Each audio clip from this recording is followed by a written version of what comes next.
Hello and welcome to another Vaultuz tutorial. This one is about your dashboard and how you navigate the platform. Your dashboard is your home page. It's the first place that you'll go to when you log in. And it gives you a load of information about what you have in Vaultuz. For example, this row of squares tells you how many vaults you have, collections, items and shares you have.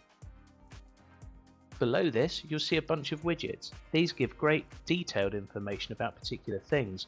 For example, we've got a locations widget here. This locations widget will give you a list of all the locations that you have configured in Vaultuz. It lets you edit them, search them, and create new locations. Very similar thing for people, shares, your events, and any messages you have. There's also a widget here for contributors. These are special people you trust to access your account on your behalf. See the video about that for more information.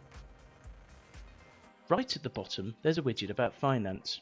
It will give you an idea of your sales over the last 30 days, 12 months, your subscriptions, the costs of your goods and services and any travel costs.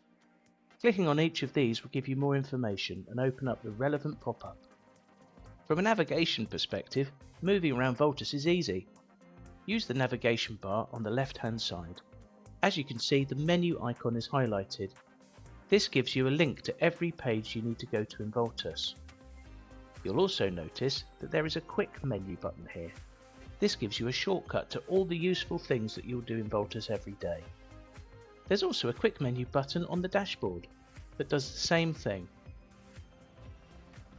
Going back to the navigation pane, there's one for the most recent messages and alerts, your account, which enables you to go to your account settings and to log out, or a search anything feature.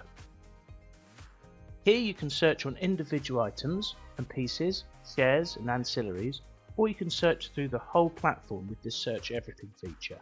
This can be very useful if you can't find something specific. Down at the bottom of the navigation page, you'll see a feedback link. Clicking this will give you the ability to contact us if you have any feedback about the platform or you have any issues and problems you want to discuss. Just type into this, click on save, and we'll get right back to you. At the top right hand side you will see a burger menu. If you need a bit more real estate working on a desktop, click this button and it will hide the navigation page and put some navigation links along the top. When on a mobile device, the navigation bar will fill up the whole screen. When you click on a particular link, this will be automatically hidden. Okay, that covers everything on dashboards and navigation. Thank you very much for your time. See you in the next tutorial.